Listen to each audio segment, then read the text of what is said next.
There is something happening right now that is bigger than the moment you are sitting in. You may have opened this video while the rest of the world was moving around you, while noise filled the background and the ordinary rhythm of your day carried on as it always does. But something in you paused, something in you leaned in, and that pull you felt, that quiet but undeniable tug toward this message, was not generated by an algorithm. It was not a coincidence wrapped in the language of social media timing. What brought you here was a summons, and the one who issued it does not make mistakes. You are a chosen one, not chosen because you have everything figured out, not chosen because your record is clean or your faith has never wavered or your heart has never broken in ways that left you questioning whether God was still paying attention. You are chosen because before you ever drew your first breath, before your name was spoken aloud by anyone on this earth, it was written, it was sealed, it was declared over your life by a voice that created galaxies with a single word. And that same voice looked across all of time and said, this one is mine. That is not poetry. That is not the kind of inspirational language designed to make you feel good for a few minutes before the feeling fades. That is the reality of who you are and every single thing that has happened in your life, every season that seemed to contradict that declaration, every door that closed, every relationship that ended, every plan that unraveled has been working in service of a purpose so specific and so beautifully constructed that if you could see it from where God sees it, you would weep, not from grief, from wonder. You have been misread. You have been underestimated. There are people who looked at your life and drew conclusions that had nothing to do with your destiny. They saw the delay and called it defeat. They saw the silence and called it abandonment. They saw the unconventional shape of your journey and decided that something must be wrong with you, that you must have missed something, that the path you were on could not possibly lead anywhere worth arriving. And somewhere in the accumulation of those voices, some part of you began to wonder if they were right. But here is what heaven wants you to know tonight. The very thing that made you different is the mark of your selection. Chosen ones do not move through the world the way the crowd moves. They cannot. They are wired differently, built for something that requires a road the majority will never walk, because the majority was never called to carry what you carry. The loneliness you have felt in certain seasons was not punishment, it was preparation. The silence was not God turning away. It was God drawing you deeper into something that required your full attention and could not compete with the noise of a life that kept you distracted. You are standing right now at the threshold of a confirmation, not a promise for someday in a distant and vague future, but a confirmation that is pressing itself against the present tense of your life. God is not withholding from you. God is aligning for you. There is a difference, and the difference is everything. Withholding is an act of distance. Aligning is an act of precision, and the God who counted the hairs on your head does not operate with anything less than absolute precision. This message is going to move through 10 chapters of Revelation, and by the time you reach the end of it, something will have shifted in you. Not because of anything I have done, but because the word that is released in this place carries the frequency of heaven, and your spirit already knows how to receive it. Your mind may try to argue. Your past may try to interrupt.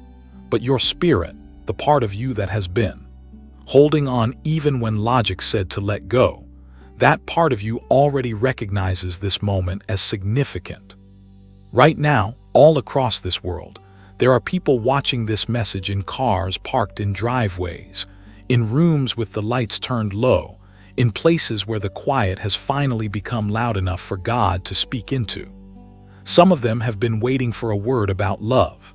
Some of them have been carrying a wound from a connection that did not work out the way they believed it would. Some of them have been holding a question they were almost afraid to ask, because asking it out loud felt like it made the longing too real, too vulnerable, too exposed. If that is you, then you need to understand something. God already knows the question. God already knows the longing, and God has not brought you to this message to mock your desire or to give you a vague and unsatisfying answer. God has brought you here to confirm something that your spirit has already been sensing. Something is coming. Someone is coming. And the shape of that gift is going to surprise you in the most glorious way. Now I want you to do something. In the comments below, right now, type the number 888. That is your act of declaration. That is you saying to heaven and to everyone watching alongside you that you receive what is being confirmed over your life in this moment. You are not just a viewer. You are a participant in a divine conversation.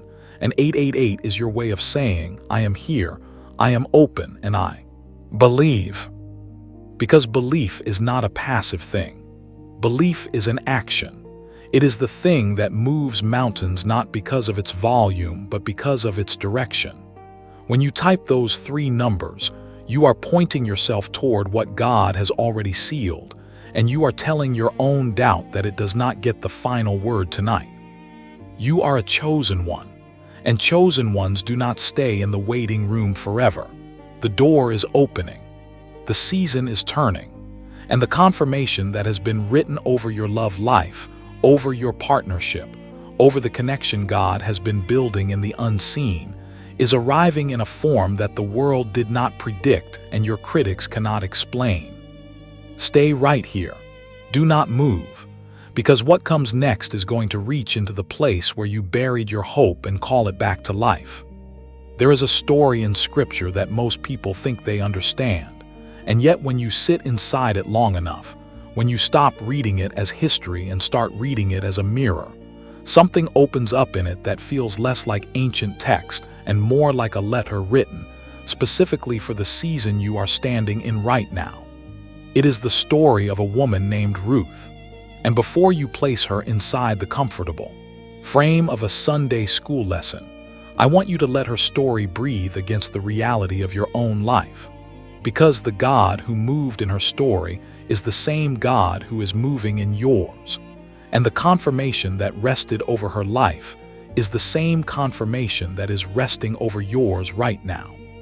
Ruth was not who anyone would have chosen. She was not from the right background. She was not from the right nation. She was not carrying the credentials that the religious culture of her time would have recognized as qualifying. She was a Moabite woman, which in the world she lived in was not simply a geographic detail. It was a social and spiritual designation that placed her outside the boundaries of what was considered acceptable, chosen, or worthy of the kind of love and covering that God had reserved for his people. And yet, God chose her anyway, not in spite of who she was, but precisely because of who she was willing to become. Her story begins in loss.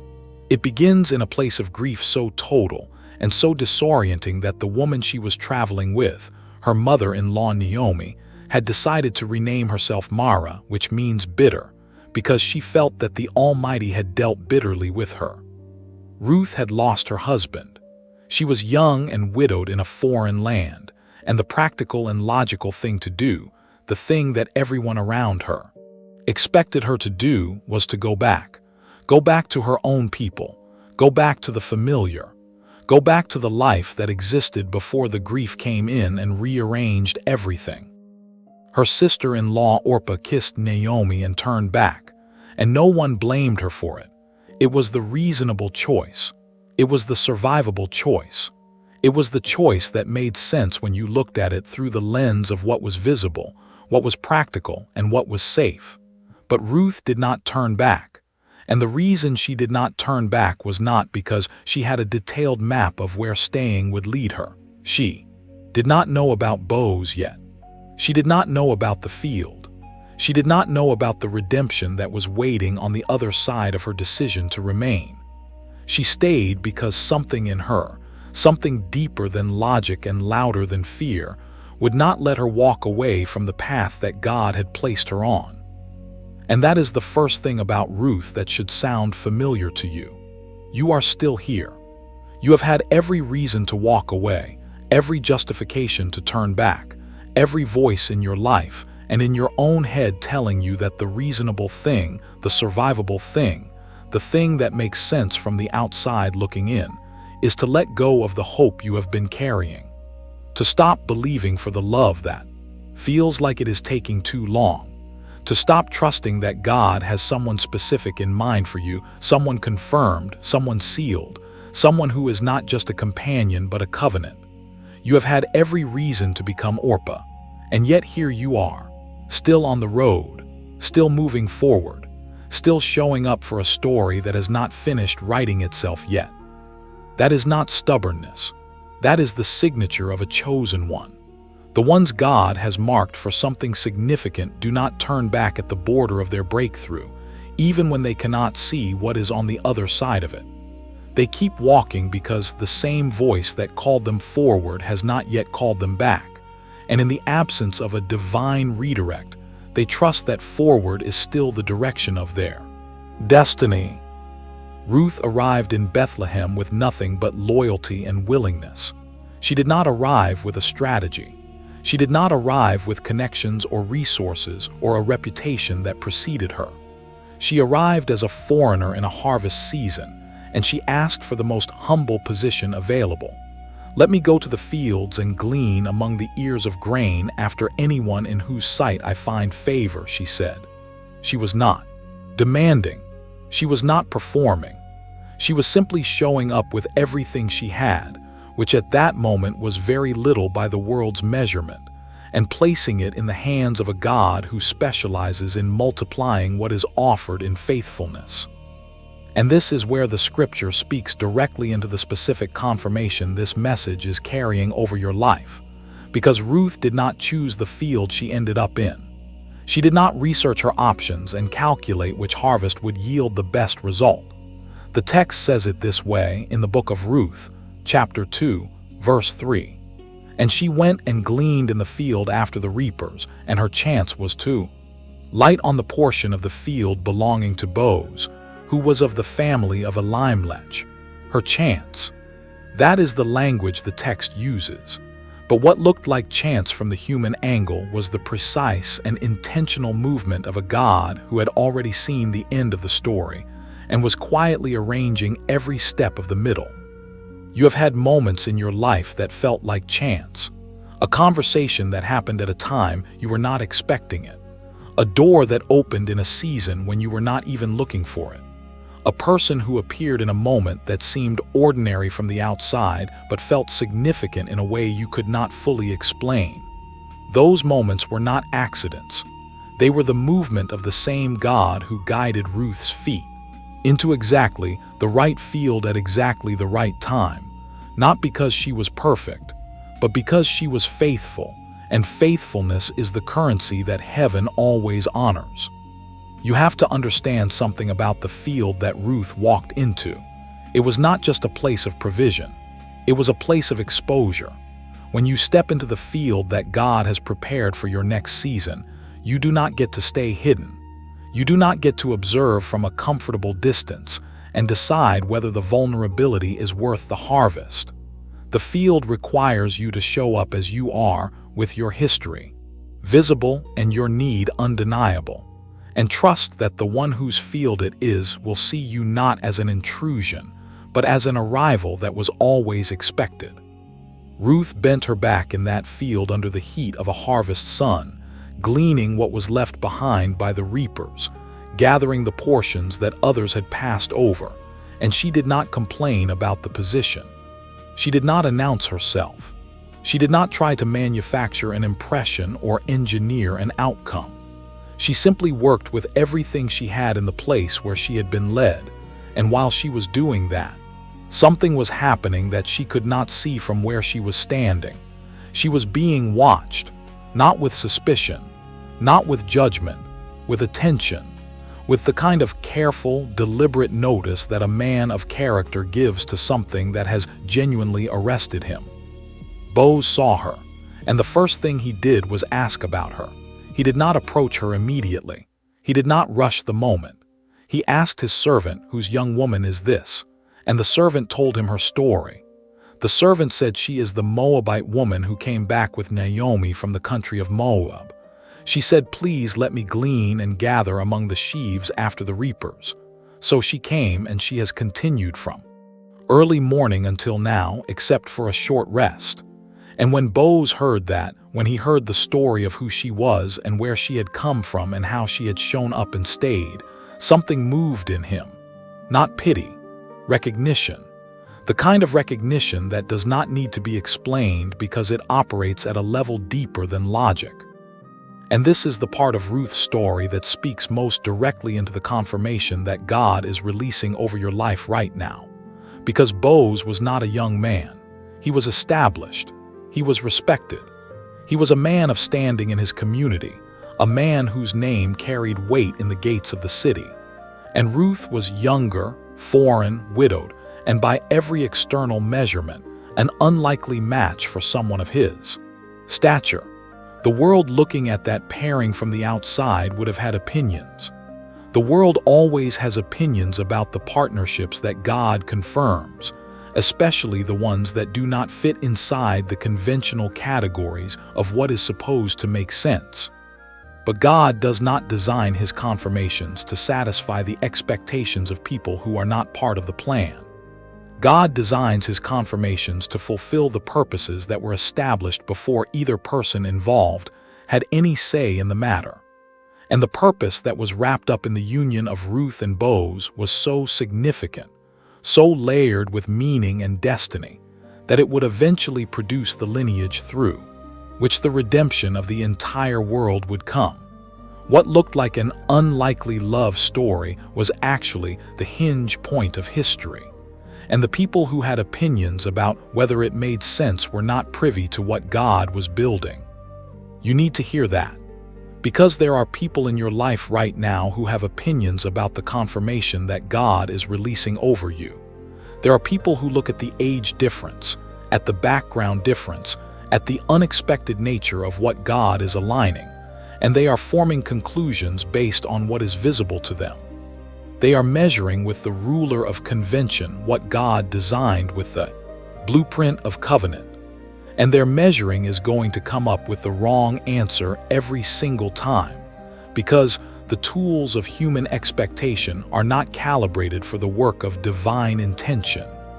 The younger partner that God is confirming for your life is not a compromise.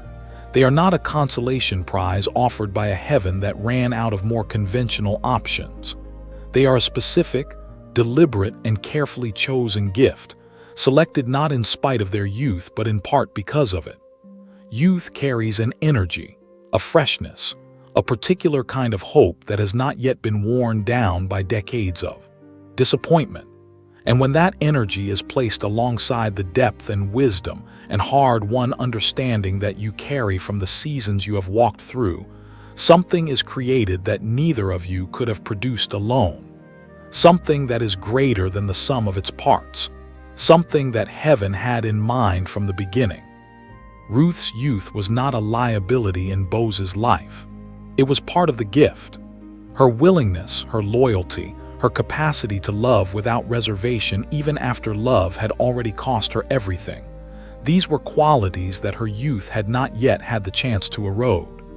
And Boaz, in his maturity, in his steadiness, in his ability to see her truly, and respond to what he saw with covering rather than exploitation, provided exactly the environment in which everything Ruth was made to be could finally flourish.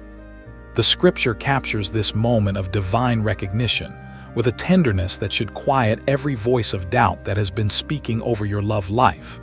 In the book of Ruth, chapter 2, verse 12, Boaz says to her, "The Lord repay you for what you have done, and a full reward be given you by the Lord, the God of Israel, under whose wings you have come to take refuge." Under whose wings you have come to take refuge.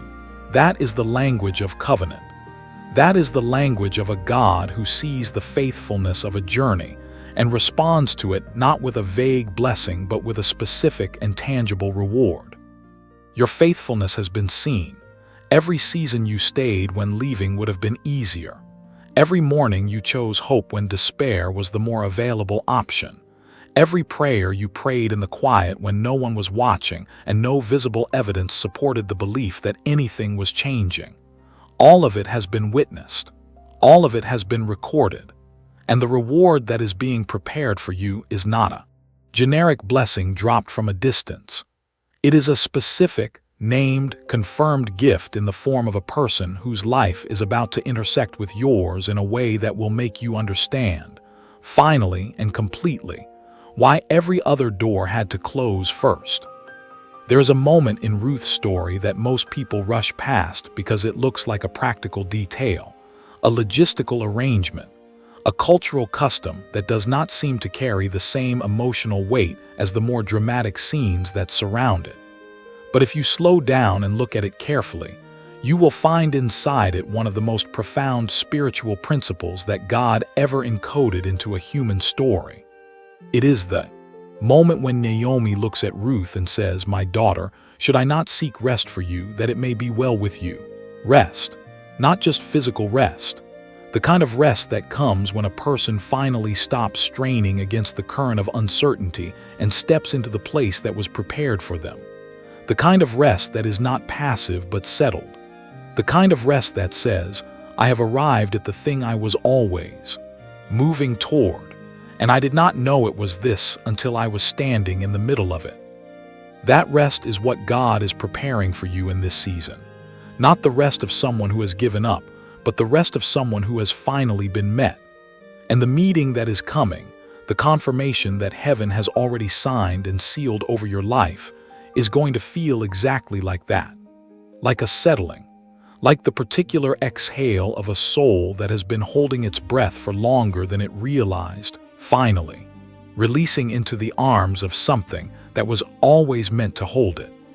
Now there is something that God has been quietly revealing through science, and it connects directly to everything this message has been building toward. Because what you carry as a chosen one is not just a spiritual reality. It is a measurable, documented, neurological reality. Researchers who study the human brain have identified something that aligns with extraordinary precision to the frequency that chosen ones operate on. They call it gamma. Gamma brainwaves are associated with the highest levels of cognitive function, with peak mental clarity, with the kind of insight and creative breakthrough that most people only experience in rare and fleeting moments. But for chosen ones, for people who have been shaped in the fire of real suffering and real faith, this frequency is not accidental. It is architectural. It is part of how you were built. And alongside gamma, there is another frequency called theta. Theta waves operate between 4 and 8 cycles per second, and they are the frequency most associated with deep intuition, with accelerated learning, with the kind of creative flow that feels less like thinking and more like receiving. Children operate in theta almost constantly, which is why they learn so quickly and why their imagination runs without the friction that adults experience. But somewhere in the process of growing up, of accumulating disappointment and building protective walls and learning to manage expectations, most people lose consistent access to that frequency. It fades. It becomes occasional rather than constant. And with it fades a measure of the clarity, the creativity, and the receptivity that God designed the human mind to carry. This is where the work of a neuroscientist named Dr. James Rivers becomes relevant to your life, in a way that is anything but coincidental. Dr. Rivers spent more than 30 years studying the human brain, working within research frameworks connected to some of the most advanced scientific institutions in the world, including connections to NASA research on human cognitive performance. And what he discovered after thousands of hours of research and study is that the brain can be guided back to its optimal frequency, not through years of disciplined meditation, not through complicated techniques that require specialized training, through sound, through a precisely calibrated audio experience that lasts just 7 minutes, built on a principle called brainwave entrainment, where the brain naturally synchronizes its own electrical activity to match a rhythmic frequency from outside itself. The tool that came from that research is called the Genius Wave. 7 minutes of audio each day. No meditation required. No concentration. No special equipment. You simply listen, and your brain does what it was designed to do when given the right environment. It returns to the frequency of clarity, of deep intuition, of the receptivity that allows a chosen one to recognize divine alignment when it appears. The same frequency that was always yours, the one the world slowly talked you out of. Now let me share 2 brief stories, because the science becomes most real in the lives of people who are living it. Sarah was a 42-year-old teacher, 6 years out of a painful divorce, who had stopped trusting her own instincts about love.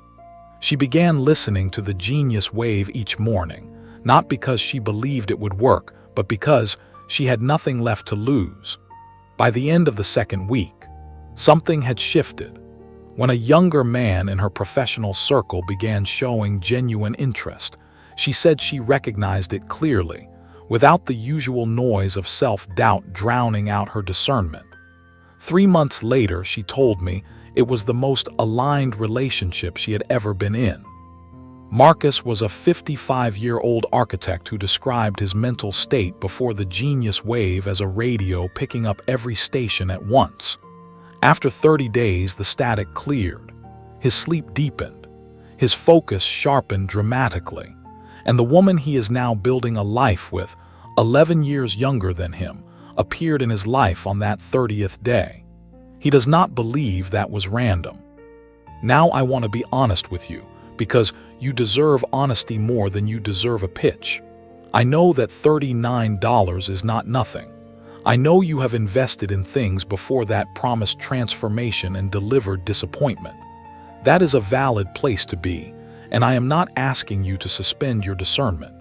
I am asking you to apply it, because the Genius Wave comes with a 90-day money-back guarantee. 3 full months to experience it, to notice what shifts in your clarity and your receptivity and your ability to recognize what God is confirming. If nothing changes, you pay nothing. The risk is not on you. It is on the science. The regular price is $49, but right now, through the link in the pinned comment and in the description of this video, you can access it for just $39. That is the only link where you are guaranteed the authentic product.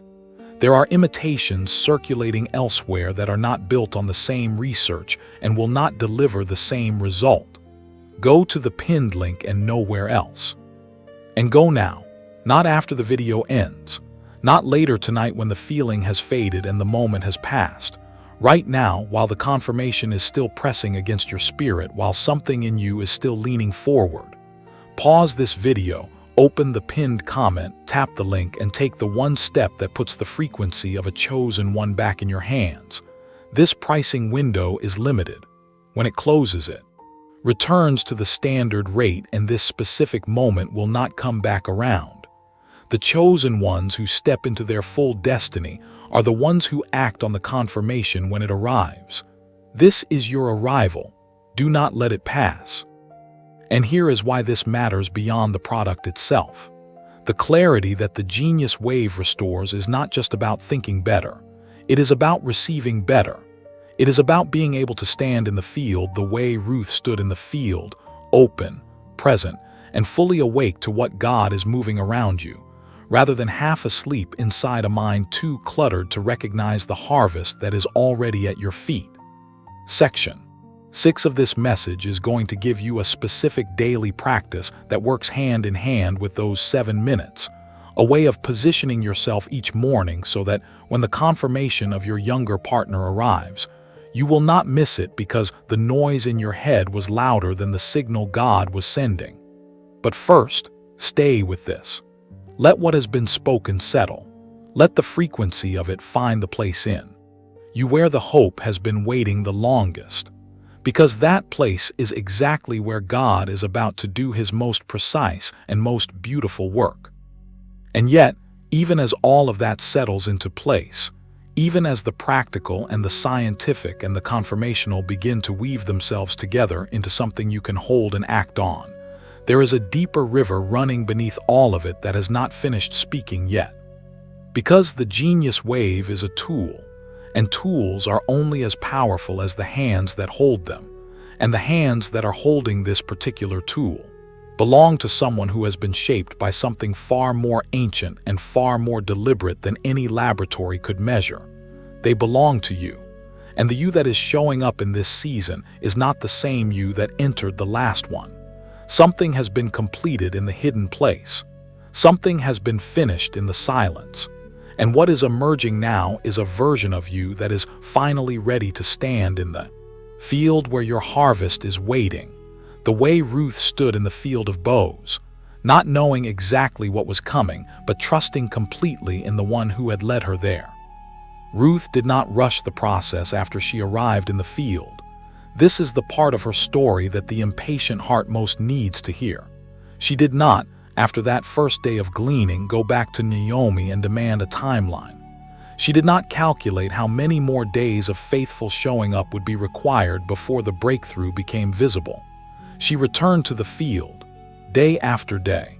She showed up in the same place, with the same faithfulness and the same quiet willingness to receive whatever the harvest offered, trusting that the God who had guided her feet into that specific field had not done so carelessly or temporarily. And while she was returning, while she was being consistent in a season that gave her no dramatic sign of acceleration, Boaz was watching, not passively, actively. He was noticing the texture of her character in the ordinary moments, in the unglamorous repetition of daily faithfulness, in the way she carried herself when she did not know she was being seen. And what he saw in those unguarded moments was what finally moved him from observation to action. It was not her appearance that arrested him, though she was beautiful. It was not her strategy, because she did not have one. It was her integrity in the invisible moments that made him certain she was the one worth moving toward. There is something God wants to say to you through that, because you have been in your own version of the field. You have been showing up day after day in a season that has not given you a lot of visible confirmation. You have been faithful in ways that no one has applauded, consistent in ways that no one has noticed, holding on to the hope of a specific love with a grip that has sometimes felt more desperate than confident. And you have wondered in the quieter moments whether any of it is being seen, whether the faithfulness is registering anywhere that matters, whether the integrity you have maintained in the hidden places of your heart has any bearing on what is coming. It has. Every single moment of it has, because the one who is being aligned with your life has also been in their own field. They have also been in a season of preparation that felt longer than they expected and quieter than they hoped. They have also been shaped in ways that are not yet fully visible to the world around them, but are completely visible to a God who sees the end from the beginning. And the preparation they have undergone is precisely what makes them ready to meet the preparation you have undergone. Two people shaped separately in faithfulness, brought together by a God who wastes nothing and mistimes nothing. The scripture that Ruth's story carries into this moment comes from the book of Ruth, chapter 2, verse 20, where Naomi hears about Boaz and says, "Blessed be he by the Lord, whose kindness has not forsaken the living or the dead." The Lord has not forsaken his kindness. That is the declaration being made over your life right now. In every season that felt like abandonment, in every silence that felt like absence, in every moment when the evidence of God's kindness was not visible to the naked eye, the kindness itself never stopped. It was operating in the unseen. It was working in the preparation. It was moving in the life of the person who was being made ready for you, even while you were being made ready for them. And the preparation is nearly complete, not in a vague, indefinite, sometime in the future sense. In the specific, present tense, this season sense that chosen ones learn to recognize when they have spent enough time in the presence of a God who speaks in the language of now. There is an acceleration that happens at the end of a long preparation season, a sudden quickening of pace that makes the waiting feel both Longer and shorter in retrospect. Longer because you carried it so far. Shorter because when it ends decisively. That acceleration is what you are stepping into right now. The field you are standing in is the same field Ruth stood in. The harvest that is waiting for you has the same quality of divine intentionality that the harvest waiting for her carried. And the one whose field it ultimately is, the God who owns every harvest and directs every gleaner and positions every encounter, has not brought you this far to leave you standing in the field alone at the end of the day with empty hands. He brought you here because the portion he has set aside for you is ready, because the one he has been preparing for you is ready, because you are ready, even if the readiness does not feel complete from the inside, even if there are still rough edges and unresolved fears and questions that do not yet have answers. Readiness in the economy of heaven is not the absence of imperfection. It is the presence of faithfulness, and faithfulness you have. It has been your constant companion through every season that tried to take everything else from you. It is what kept you in the field when leaving would have been easier. It is what kept you at the door of hope when every other door in your life was closing. And it is what is going to carry you across the threshold of the confirmation that is pressing itself against your present moment right now. Not someday, not eventually, but now, in this season, in this field, in this harvest that has your name written across it in the permanent ink of a covenant God who never forgets what he has promised. Stay in the field, keep gleaning, keep showing up, because the moment of full recognition, the moment when what God has confirmed becomes visible not just to your spirit but to your eyes, is closer than it has ever been. And when it arrives, you will understand with a clarity that no amount of straining could have produced why every single step of the journey looked exactly the way it did. Not a single step wasted. Not a single season without purpose. Not a single prayer released into silence without being received and held and answered in the fullness of time by a God whose kindness has not forsaken you and never will. There is a moment that happens in every harvest season where the one who has been gleaning in faithfulness finally looks up from the work and realizes that the field is more abundant than they first understood. Ruth had that moment. She had been so focused on the task directly in front of her, so committed to the humble and unglamorous work of gathering what was available, that she had not yet fully taken in the scope of what she was standing inside. And when she finally looked up, when Boaz came to her and spoke words of blessing and covering and intentional provision over her life, something shifted in her understanding of her own situation. She was not a stranger gleaning at the margins of someone else's abundance. She was a chosen woman standing in the center of a field that had been prepared for her arrival before she ever knew it existed. That is the shift that is happening in you right now. You have been so focused on surviving the season, on maintaining your faith through the difficulty, on holding on to the hope that felt fragile in certain moments, that you may not have fully taken in the scope of what God has been building around you while your head was down in the work. But I want you to lift your eyes for a moment, not away from the field, but across it. Because when you look at the full landscape of what God has been arranging, when you see the connections and the alignments and the quiet movements of providence that have been positioning everything in your life for this particular season, the abundance of what is waiting for you is going to be more than your current frame of reference can comfortably hold. And part of what God has been building around you is this community, this space, these voices that gather in this place week after week, drawn by the same hunger for truth and the same desire to hear what heaven is saying over their lives. You are not alone in this field. You never were. There are chosen ones all around you, people who have walked through their own versions of the pit and the prison and the long preparation season, people who understand the particular weight of carrying a call that the world around them cannot always name or celebrate. And God has gathered you here together, not as a crowd of passive observers, but as a community of active participants in each other's breakthrough. When Ruth returned to Naomi at the end of that first day in the field, she did not keep what she had gathered to herself. She brought it back. She shared it. She placed what she had received in the context of relationship and said, "Look at what happened today. Look at what God did in the field. Look at the abundance that came from simply showing up in faithfulness."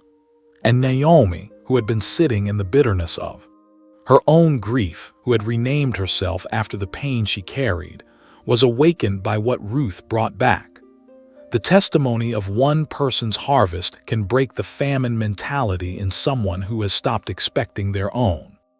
Your presence in this community does that for someone else. When you share this message, when you pass it into the hands of someone who is sitting in their own version of Naomi's grief, someone who has decided that the kindness of God has run out for them personally, you become the Ruth in their story. You become the one who comes back from the field with evidence that the harvest is real, that the God who provides has not changed his nature, that the confirmation they have been waiting for is not a fantasy, but a reality that is already in motion. That is not a small thing. That is a divine assignment wrapped in the simple act of pressing a share button. So if this message has reached into a place in you that needed reaching, if something spoken here has landed with the particular weight of a word that was meant for you specifically, I want to ask you to do something that costs you nothing but could change everything for someone else. Like this video. Share it with someone who needs to hear that they are chosen, that their love life is not forgotten, that the confirmation of God is not reserved for people whose journeys looked more conventional than theirs.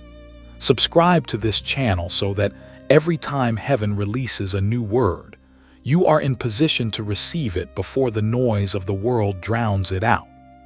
And if this community has been a source of genuine nourishment for your spirit, if these messages have been part of what has kept you in the field during the seasons when leaving felt easier than staying, there is a way to sow into the continuation of this work. A link to support and donate is in the description of this video and in the pinned comment below. Every offering that comes through that link becomes part of the resource that allows this field to stay open, that allows these words to keep reaching chosen ones who are sitting in their own hidden places, waiting for a word that finds them exactly where they are. You are not just a receiver in this community. You are a builder of it. And what you sow into this field will return to you with the same faithfulness that Ruth's seed returned to her. Because the principle that governed Ruth's harvest is the same principle that governs yours. She gave what she had. She showed up where she was led. She shared what she received. And the field kept expanding around her. The provision kept multiplying. The covering kept deepening. And what began as a widow gleaning at the margins of survival became a love story that changed the trajectory of history. Not because Ruth was extraordinary in the way the world measures extraordinary, but because she was faithful in the way that heaven recognizes and rewards. You are in that same field. You are operating under that same principle. And the expansion that is coming to your life, the multiplication of everything you have been faithfully tending in the hidden place, is going to overflow into every area you have been believing for. Not just love, though love is the specific confirmation this message is carrying. Not just relationship, though relationship is the tangible form the confirmation will take, but into your sense of identity, into your understanding of your own worth, into the clarity with which you see yourself and your future, and the God who has been walking with you through every season that tried to convince you he had forgotten your name. He has not forgotten your name. He spoke it before you were born. He is speaking it still. And the field he has prepared for you in this season is full. It is ready. And the one who is coming to meet you in it is already on their way, shaped by their own journey, carrying their own harvest, moving toward the intersection point that God set in eternity and is now bringing into time. All that is required of you is what has always been required of Ruth, and of every chosen one who has ever walked this road. Keep showing up. Keep believing.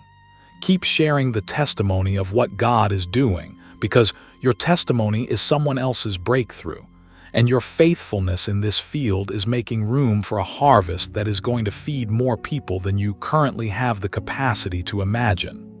There is a particular kind of courage that does not announce itself. It does not arrive with trumpets or declarations, or the kind of visible boldness that makes crowds turn and take notice. It arrives quietly, in the middle of an ordinary moment, dressed in the clothing of a simple decision made by someone who has already counted the cost and decided that the call is worth more than the comfort. Ruth carried that kind of courage, and the further you move into her story, the more you begin to understand that the confirmation of Boaz in her life was not just a reward for her faithfulness in the field. It was a recognition of a specific quality in her character that had been visible from the very beginning of her journey, a quality that the world around her had not fully named, but that heaven had been watching with the kind of attention that always precedes a significant movement of grace. The quality was this: Ruth loved without calculating the return. She committed without auditing the risk. When she made the decision to stay with Naomi on that road back to Bethlehem, she was not running a projection on what the outcome might look like. She was not weighing the probability of a favorable result against the probability of continued hardship. She was simply responding to something in her that recognized a bond worth honoring, a loyalty worth maintaining, a love worth staying for even when staying cost her everything that leaving would have preserved. And that quality, that particular and rare willingness to love beyond the logic of self-preservation, is precisely the quality that made her ready for what Boaz was carrying.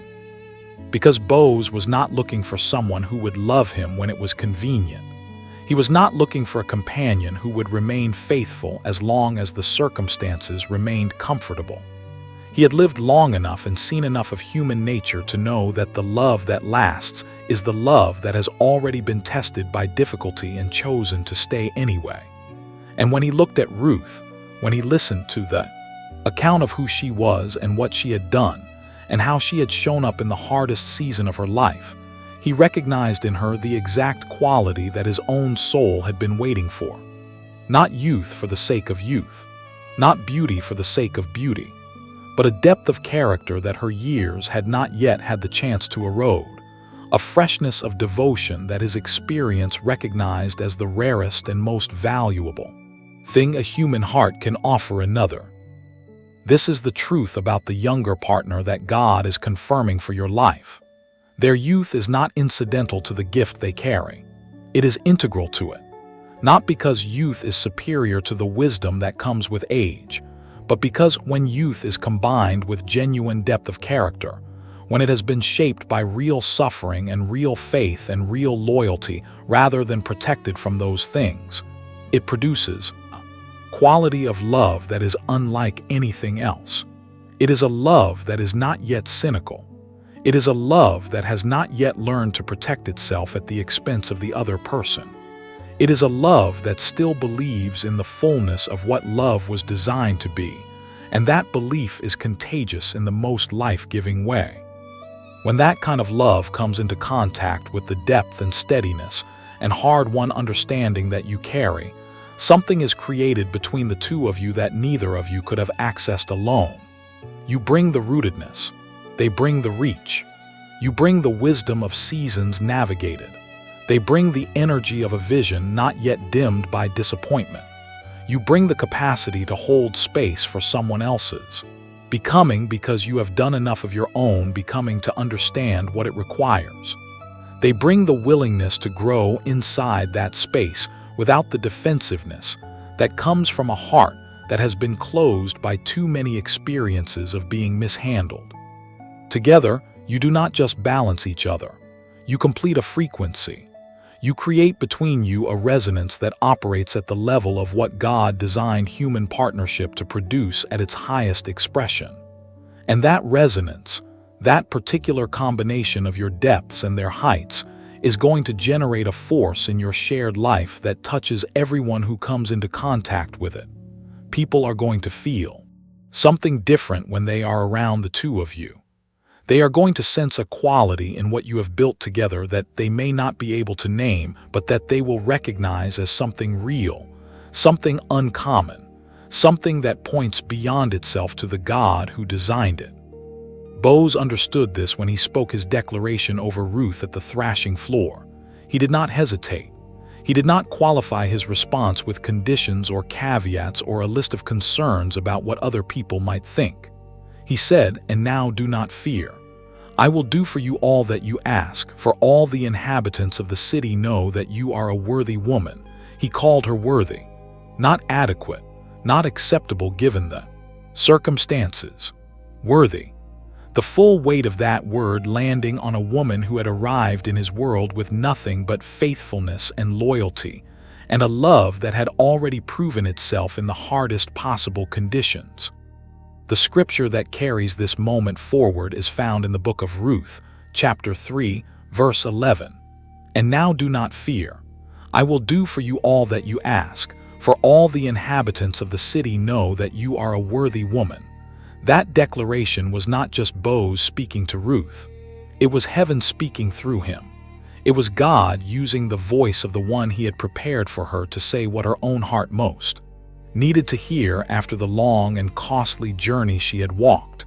You are worthy, not because of what you have accomplished, not because of what you have survived, but because of who you are at the level that only God and the person he has chosen for you can fully see. And that declaration is being spoken over you right now. In the same way that Boaz's words landed on Ruth with the weight of a confirmation that changed the entire trajectory of her story, these words are landing on you with the weight of a heaven that has been watching your journey, recording your faithfulness, honoring your loyalty, and preparing to release into your life a love that will feel like the answer to a question you have been carrying so long you almost forgot you were still asking it. You are worthy of the confirmation that is coming. You are worthy of the love that God has been building toward your life in the hidden place of another person's preparation.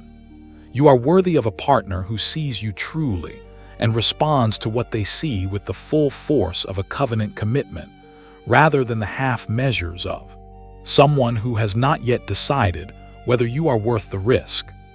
The risk has already been assessed by a God who does not make investments without certainty of return.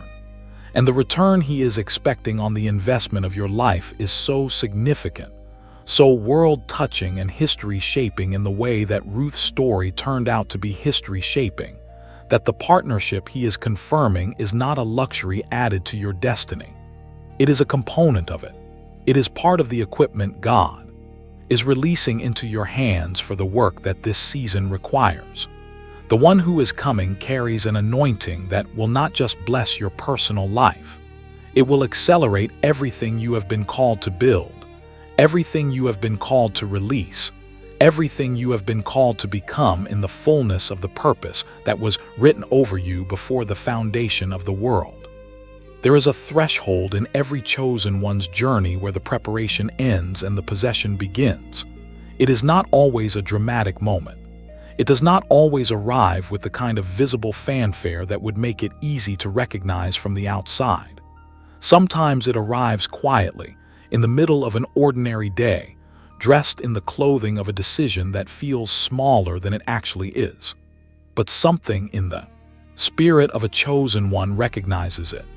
Something in the deep interior of a life that has been shaped by faithfulness and tested by fire knows when it is standing at the border of a new territory, even when the border looks like everything that came before it.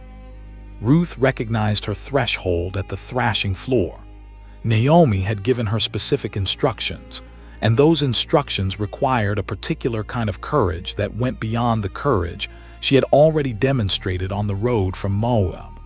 The courage on the road was the courage of loyalty, the courage of staying when leaving was easier, the courage of choosing a love that had already cost her everything over a safety that would have cost her nothing. But the courage required at the thrashing floor was a different kind. It was the courage of vulnerability, the courage of making herself known, The courage of saying, without the protection of ambiguity or the comfort of plausible deniability, "Here I am. I am asking to be seen. I am asking to be chosen. I am placing myself in the position of someone who could be refused, and I am doing it anyway because the confirmation in my spirit is stronger than the fear of rejection in my mind." She went to the thrashing floor in the night. She uncovered his feet and lay down.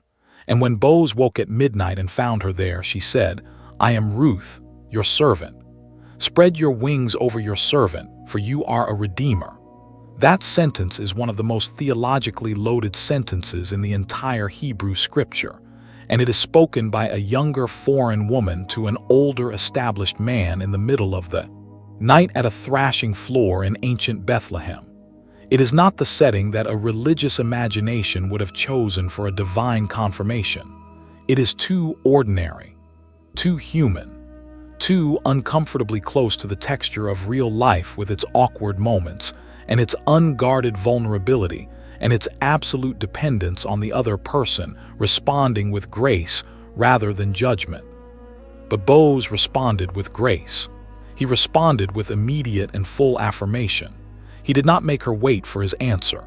He did not tell her to come back in the morning when he had time to think about it. He said, "Do not fear." He said, "I will do for you all that you ask." He said, "Everyone in the city knows you are a worthy woman." And in that moment, in that immediate and unqualified response to her vulnerability, the confirmation that God had been building across the entire arc of Ruth's journey became visible, not just to Ruth, not just to Boaz, to eternity, to the lineage that would come from their union, to the redemption story that their partnership was about to make possible. And you are standing at your own thrashing floor right now, not in the dramatic sense of a physical location or a cultural custom that requires a specific set of actions, but in the spiritual sense of a moment where you are being asked to move from the posture of waiting into the posture of receiving, where you are being asked to stop protecting yourself from the vulnerability of wanting what you want and simply say, to heaven and to the one who is coming, "Here I am. I am ready. I am open. I am no longer hiding behind the safety of not wanting it too much so that if it does not come, I will not be devastated. I want it. I believe it. I receive it. And I am placing myself in the full exposure of that declaration because the God who confirmed it is more trustworthy than the fear that wants to keep me at a safe and comfortable distance from my own destiny." This is the moment, not tomorrow, not when the circumstances look more favorable or the evidence is more visible or the fear has quieted down enough for you to feel ready. Now, in this moment, with this message pressing against the walls of every reservation you have been holding around your heart, this is your thrashing floor, and the one who is your Boaz, the one who has been watching your faithfulness from a distance and is now moving toward you with the full weight of a confirmed intention, is already responding to the vulnerability you are expressing right now simply by being here, simply by staying with this message, when every distraction in your environment was competing for your attention. Right now, I want you to type something in the comments, 4 words that will serve as your declaration at this thrashing floor. Type, "I receive my confirmation," not as a performance for other people watching, not as a social media gesture with no weight behind it, but as a genuine act of spiritual positioning, a way of saying to the God who has been building this confirmation across the entire length of your preparation season that you are no longer standing at the door looking in. You are stepping across the threshold. You are claiming what has been prepared. You are receiving what has been confirmed. Because a declaration made in faith is not just a statement about what you believe. It is a signal to heaven that you are ready for what heaven has been ready to release. The scripture that governs this moment comes from the book of Ruth, chapter 4, verse 14, where the women of the city say to Naomi after the confirmation of Boaz has been fully realized, "Blessed be the Lord who has not left you this day without a redeemer, and may his name be renowned in Israel." Blessed be the Lord who has not left you this day without a redeemer. That is the declaration being spoken over your life by the community of heaven right now. You have not been left. You have not been overlooked. You have not been passed by in favor of someone whose journey looked more straightforward or whose faith looked more impressive from the outside. You have been held. You have been kept. And the Redeemer of your love story, the one who covers and claims and commits with the full weight of a covenant intention, is not a distant possibility. They are an arriving reality. The women did not say, "Blessed be the Lord who will someday provide." They said, "Blessed be the Lord who has not left you this day." This day. The tense is present. The confirmation is current. The love that is coming is not in the category of things that might happen if enough conditions are met. It is in the category of things that God has already moved on, already set in motion, already positioned for arrival in your specific and named season. You are not waiting for God to decide. God has decided. You are simply moving into alignment with a decision that was made before you had the capacity to ask for it. And the thing that moves you into alignment is exactly what moved Ruth into alignment at the thrashing floor. Courage, vulnerability, the willingness to say, "Here I am," without the protection of ambiguity, the willingness to receive without the defense of pretending you do not need what you need, the willingness to stand in the full exposure of your wanting and trust that the one who is coming has been specifically prepared to meet you there, not with judgment, not with hesitation, but with the same immediate and unqualified grace that Boaz extended to Ruth in the middle of the night at a thrashing floor in Bethlehem, when the world was asleep and the confirmation of God was wide awake and moving with the precision of a love that had never once lost track of where it was going. The morning after the thrashing floor changes everything, not because the circumstances have dramatically shifted overnight, not because the world outside has rearranged itself to accommodate the confirmation that was spoken in the darkness, but because something internal has permanently realigned. Ruth woke up that morning as the same woman who had walked into Bethlehem with nothing but loyalty and willingness and the quiet, stubborn faith of someone who refused to turn back. And yet she was not the same, because she had received a word in the night that could not be unreceived. She had heard a declaration over her life that could not be unheard, and the confirmation that had been spoken over her by a man whose word carried the weight of covenant in his community was now living inside her as a certainty that no external circumstance had the power to dislodge. That is what a true confirmation does. It does not just inform you of something. It transforms the interior landscape of your expectation. It moves you from the posture of hoping that something might be true into the posture of knowing that something is true, and then living from that knowing rather than toward it. There is an enormous difference between those two postures, and the difference shows up in everything. In the way you carry yourself, in the way you speak about your future, in the way you respond to the delays and the detours that still present themselves between the confirmation and the full manifestation of what has been confirmed. When you are living from the knowing rather than toward it, the delays do not have the same power to destabilize you, because you are not waiting to find out what God has decided. You already know. You are simply watching the decision unfold in time. Ruth went back to Naomi that morning carrying something tangible. Boaz had filled her cloak with 6 measures of barley and said, "Do not go back empty-handed to your mother-in-law." And when Naomi saw what she was carrying, when she heard what had happened at the thrashing floor, something broke open in her that had been closed for a long time. The bitterness that she had carried since the death of her husband and her sons, the grief that had caused her to rename herself after the pain, began to give way to something it had not had room for in a long time. Hope. Not the fragile, tentative hope of someone who is afraid to want too much, but the robust, expectant hope of someone who has seen enough of God's faithfulness to know that when He moves all the way. Naomi said to Ruth, "Wait, my daughter, until you learn how the matter turns out, For the man will not rest but will settle the matter today. The man will not rest. That is the quality of the one whom God has confirmed for your life. The one who is coming is not passive about you. They are not sitting in a comfortable distance observing the possibility of you and deciding at a leisurely pace whether you are worth the pursuit. They are moved by what they have seen in you. They are compelled by the quality of your faithfulness, by the depth of your character, by the particular light that chosen ones carry that disrupts the ordinary atmosphere of every room they enter. And that compulsion is not going to allow them to rest until the matter is settled, until the confirmation that lives in the spirit is made visible in the natural, until what heaven has declared becomes what the earth can witness. And Boaz did not rest.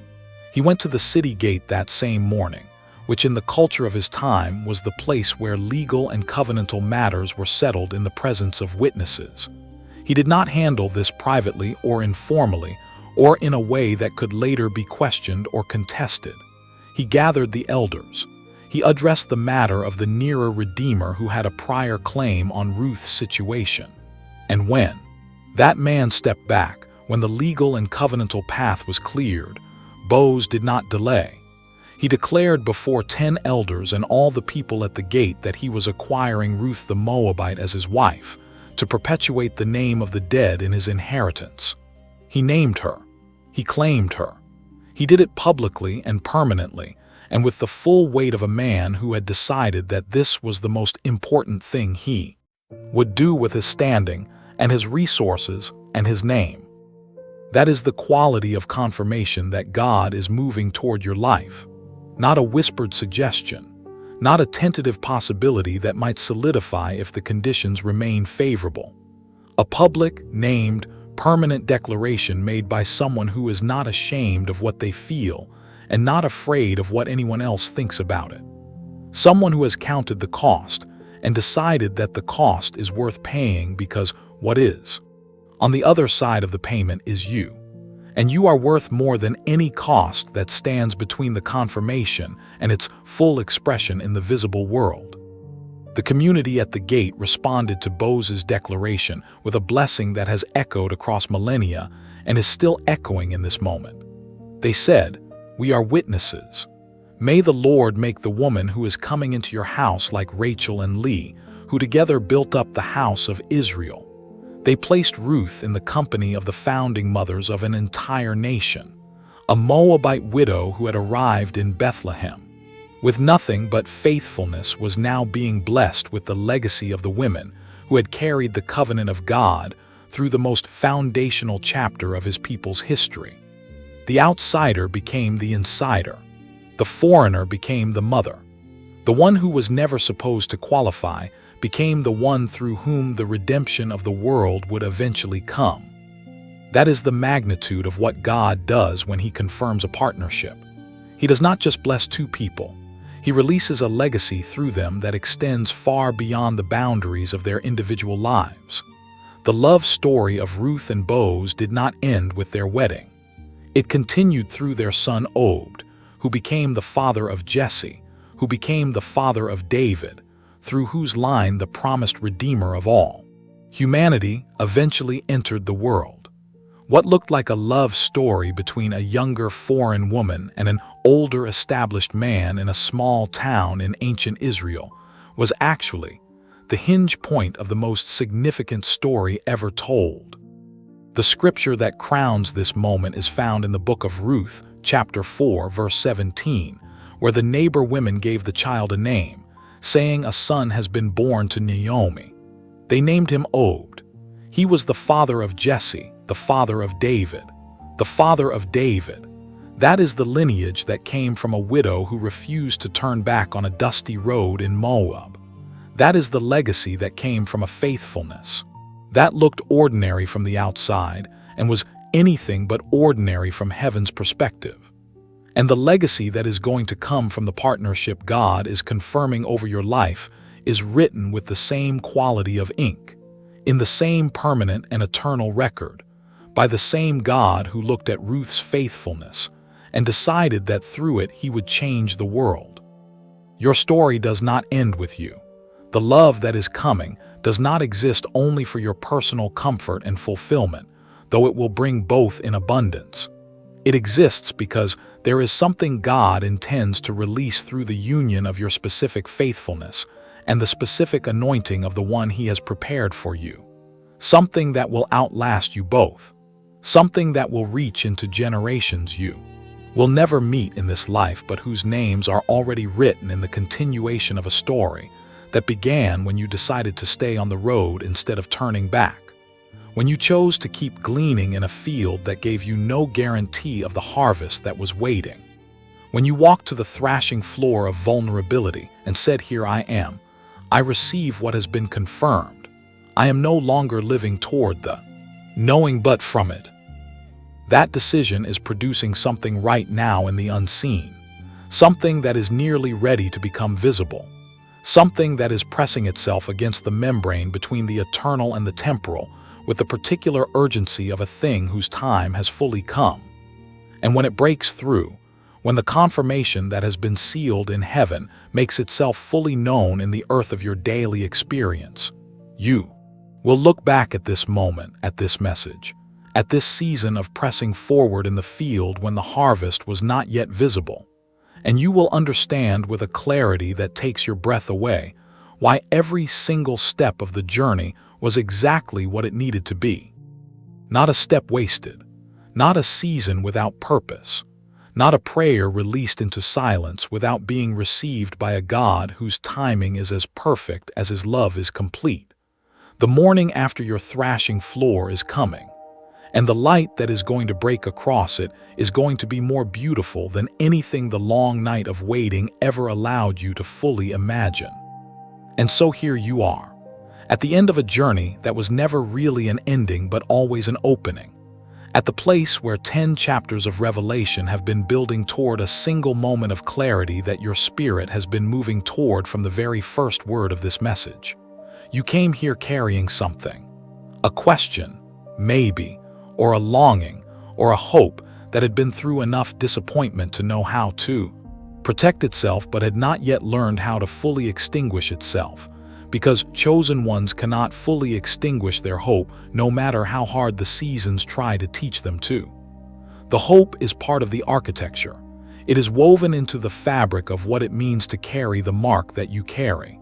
And tonight, that hope has been met with something stronger than itself.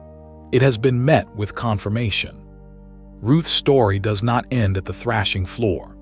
It does not end at the city gate where Boaz declared her publicly and permanently before 10 elders and all the people.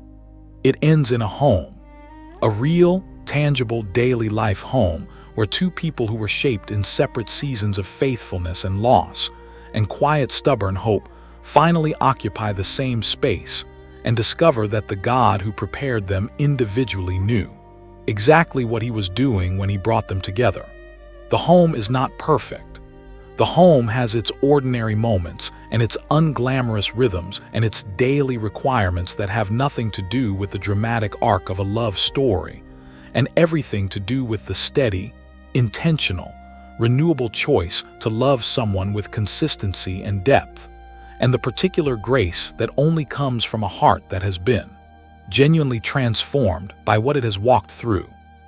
That is the home that is being built for you. Not just the physical structure, though that is part of it, but the interior home, the settled place inside a relationship where two people have been truly seen by each other and have chosen to remain in that seeing.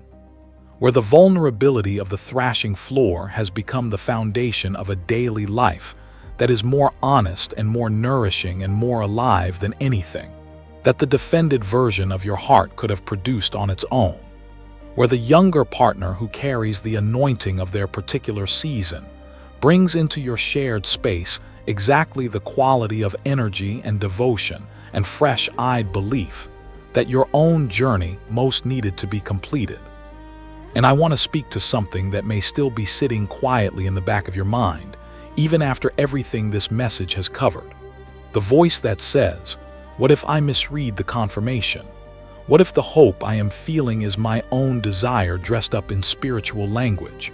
What if I am Ruth on the road and I just think I am Ruth at the thrashing floor?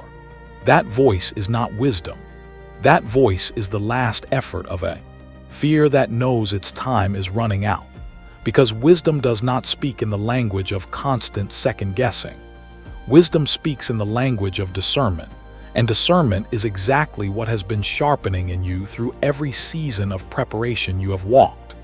You know the difference between a desire that comes from the hungry place and a confirmation that comes from the deep place. And what is living in your spirit right now about this season, and this love and this arriving partnership is coming from the deep place. Trust it. Because the God who led Ruth into the exact right field without her knowing it was the right field, the God who positioned Boaz to look up at exactly the right moment, the God who cleared every legal and covenantal obstacle between the confirmation and its full expression, that God is not careless with the hearts of his chosen ones. He does not generate false confirmations. He does not allow his people to invest their deepest hope in a direction that was never going to yield the harvest he promised. When the confirmation is real, it is real all the way through. And the confirmation over your love life in this season is real all the way through. Now I want to do something that feels right for this moment. I want to pray with you, not as a performance or a closing ritual, but as a genuine act of agreement between your faith and the heaven that has been speaking over your life through every word of this message. If you are willing, I want you to receive this prayer as your own, letting the words land not just in your mind, but in the deepest interior of the life that God is holding and shaping and moving toward its fullness. Father, I come before you on behalf of every chosen one who has walked through the full length of this message today. Every one of them came carrying something, a wound or a question or a hope that had been waiting longer than they expected for the answer that was always being prepared. And I ask you now to do what only you can do. I ask you to settle the confirmation in their spirit with a peace that moves beyond the reach of fear and doubt and the memory of every season that tried to teach them their hope was foolish. Let them feel in this moment the weight of your attention on their specific life. Let them know, not as a general spiritual principle, but as a personal and named reality, that the love you have confirmed for them is not a vague blessing for someday, but a specific gift already in motion, already positioned, already on its way to the intersection point that you set in eternity and are now bringing into time. Cover the one who is coming to them. Protect them on their journey.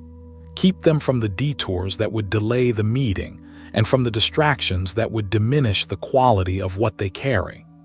Bring them together with the precision that you used when you guided Ruth's feet into the field of Boaz, not by accident, not by algorithm, but by the specific and intentional movement of a love that has never once lost track of what it is building.